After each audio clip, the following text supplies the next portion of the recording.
राजस्थान में मैं हूं और ये उदयपुर है। आप सब लोगों का स्वागत करता हूं और आप लोग इतनी संख्या में आए हैं इसकी उम्मीद नहीं थी, लेकिन आप लोगों को देखकर, हम लोग दिल्ली में रहते हैं, दिल्ली में ही सत्ता का केंद्र है, संसद है, लेकिन आज उदयपुर में देखकर लगा कि जो लड़ाई बाबा साहेब ने लड़ी है, अधिकार की लड़ाई, इस देश को मजबूत बनाने की लड़ाई, वो लड़ाई अब गांव-गांव तक पहुंच रही है और इसके लिए आप लोग अपने आप के लिए ताली मारिए। और जिस तरह से अनुशासित तरीके से आप लोग बैठे हुए हैं, मैं दावे के साथ कह सकता हूं कि जिस दिन ये भीड़ और बढ़ गई और इस देश का हर आदमी संविधान हाथ में ले ले और संविधान को पढ़ने लगे और संविधान में उसका क्या अधिकार है वो जान जाए, तो जानते हैं क्या होगा इस देश में? या आप लोग, हर आदमी, हर पशु पक्षी और जानवर क्या काम करता है? दिन भर हम और आप क्या करते हैं? अपने लिए मेहनत करते हैं, अपने बच्चों के लिए, अपने परिवार के लिए, और उसके बाद भी हमारी मेहनत की कमाई कोई छीन लेता है। हम गरीब हैं, लाचार हैं। मैं क्यों कह रहा हूं? आप वही काम कीजिए जिससे आपको फायदा हो, किसी के बहकावे में मत आइए। आप वही काम कीजिए जिससे आपको फायदा हो। और फायदा कैसे होगा? जब आप अमीर बनेंगे, और जब आप अमीर बनेंगे तब ये देश भी अमीर बनेगा। तो असली राष्ट्रवाद क्या है? अपना विकास करना। और अपना विकास में दावे के साथ कह सकता हूं कि उसी का होगा जो भारत का संविधान को पढ़ लेगा और जपेगा। सबसे बड़ा हथियार इस देश के लोगों को अमीर बनाने वाला अगर कोई है तो भारत का संविधान है। इससे पहले जो आपने भाषण सुना है वो बिल्कुल सच है और कुछ अब कहने के लिए नहीं बचा है।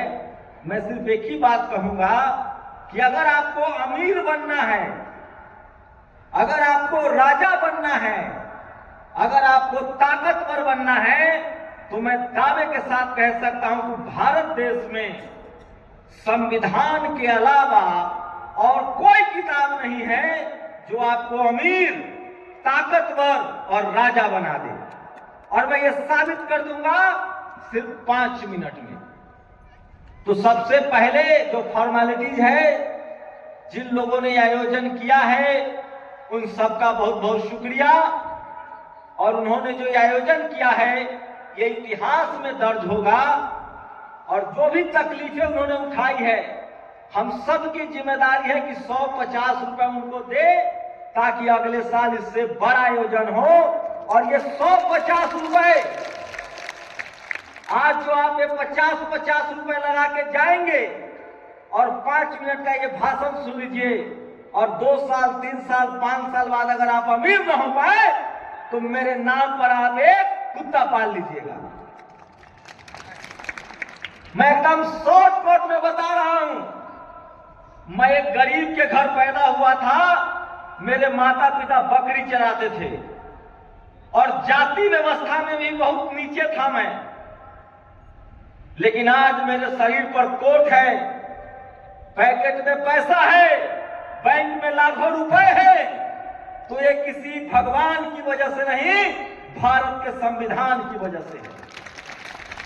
और आप जानकर हैरान हो जाएंगे कि इस देश में आप कलेक्टर, एसपी, डीएम तभी बन रहे हैं जब भारत का संविधान है। नहीं तो पहले क्या था? आजादी के 75 साल हुए। 75 साल पहले कलेक्टर का बेटा कलेक्टर बनता था, राजा का बेटा राजा बनता था, चाहे आप किसी जाति के हो, किसी धर्म के हो। जो राजा है उसी का बेटा राजा बनता था, जो कलेक्टर, एसपी, डीएम है उसी का बेटा कलेक्टर, डीएम बनता था। लेकिन आज भी जातिवादी लोग हैं, मनुवादी लोग हैं, लेकिन संविधान के डर से आज कोई गरीब का बेटा भी एसपी, डीएम और कलेक्टर बनता है।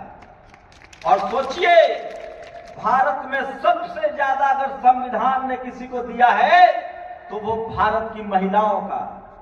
भारत में जब संविधान लागू नहीं था तो महिलाओं को पढ़ने लिखने का अधिकार नहीं था, चाहे वो किसी जाति की महिला हो, किसी धर्म की महिला हो।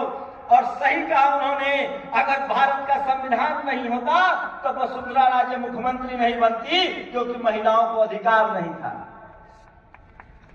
तो बताइए, संविधान से न मुख्यमंत्री बना। और उसी तरह से इस देश में चाहे आपकी कोई जाति हो, उसमें तय था कि फलाना का बेटा राजा फलाना ही बनेगा। सब राजपूत भी राजा नहीं बनता था, सब ब्राह्मण भी डॉक्टर, इंजीनियर, प्रोफेसर नहीं बनता था। लेकिन भारत के संविधान ने उनको मौका दिया कि जो राजपूत है, पढ़ेगा लिखेगा, चुनाव लड़ेगा तो प्रधानमंत्री बन सकता है। तो वीपी सिंह प्रधानमंत्री बन गए। आज ब्राह्मण समाज के लोग एसपी, डीएम, कलेक्टर सबसे ज्यादा है, क्योंकि उनको भारत के संविधान ने पढ़ने लिखने का मौका दिया और परीक्षा देने का मौका दिया। कब बने हैं? तो जो लोग कहते हैं कि भारत का संविधान कॉपी पेस्ट है, वो सावधान हो जाए। सबसे ज्यादा इस देश में संविधान का फायदा वही लोग उठा रहे हैं जो संविधान को नहीं मानते हैं, संविधान से नफरत करते हैं और बाबा साहेब से नफरत करते हैं। लेकिन आज आजादी के 75 साल बाद भी अगर संविधान का फायदा हमें नहीं मिल रहा है, एससी, एसटी, ओबीसी, अल्पसंख्यक समाज को, मुस्लिम समाज को, तो इसकी सबसे बड़ी वजह है कि हम संविधान को पढ़ ही नहीं रहे हैं। हम अपना पैसा कहीं और बर्बाद कर रहे हैं। हम लोग सांप को दूध पिला रहे हैं।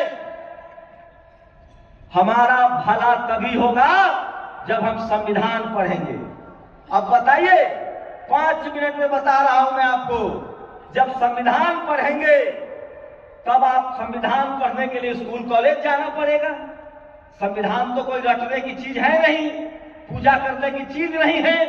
जब आप पढ़ना लिखना सीख जाएंगे, जब संविधान पढ़ेंगे, तब आपको पता चलेगा कि असली ताकत वोट की ताकत है, असली ताकत स्कूल कॉलेज जाने से है, असली ताकत सिनेमा में है, खेल में खिलाड़ी बनने से है। असली ताकत जो है वो कलेक्टर, एसपी, डीएम और बिजनेसमैन बनने में है। और ये बात आपको संविधान बताता है। ये जहां जहां बाबा जी लोग का पंडाल आप भरते हैं, जाके उनका पैर छूते हैं और पैसा देते हैं, वो कहता है कि कलेक्टर बनो, डीएम बनो, एसपी बनो, मंत्री बनो, सीएम बनो, नहीं कहता है। वो क्या कहता है? खाली पूजा करो। तो पूजा तो हमारा बाप दादा भी करता था, कुछ नहीं मिला। तो अपने बच्चों को कलेक्टर बनाओगे कि पुजारी बनाओगे? इसलिए मैं कह रहा हूं। और एक और बात, जो संविधान पढ़ेगा धर्म भी उसी का बचेगा। भारत में पहले राजा होता था, जिस धर्म का राजा था वो उस धर्म को बढ़ाता था और बाकी धर्म को कुचल देता था। लेकिन भारत का संविधान ये आपको अधिकार देता है कि आपकी संख्या 5 हो चाहे 10 हो, आपका जो भी धर्म हो उसकी रक्षा भी भारत सरकार को करनी है, क्योंकि संविधान आपको धर्म का भी अधिकार देता है। तो मैं इसलिए कह रहा हूं कि आप अगर संविधान को पढ़ लेंगे, और संविधान पढ़ने के लिए पढ़ना लिखना जरूरी होगा, और संविधान को पढ़ने के बाद संविधान को लागू करवाएंगे, और वो लागू वोट से होता है, तो आपकी गरीबी दूर होगी। और नहीं तो हमारे बाप दादा भी मंदिर मस्जिद जाते थे, पूजा करते थे, गरीबी दूर नहीं हुई। हमारा गरीबी दूर होगा संविधान पढ़ने से, संविधान के अधिकार से। तभी बड़ा घर, बड़ी नौकरी, बड़ा बिजनेस और बड़ा जमीन होगा। बाकी सब आप लोग ट्राई कर लीजिए। चिट्ठी आ गई है। बहुत बहुत शुक्रिया। जय संविधान।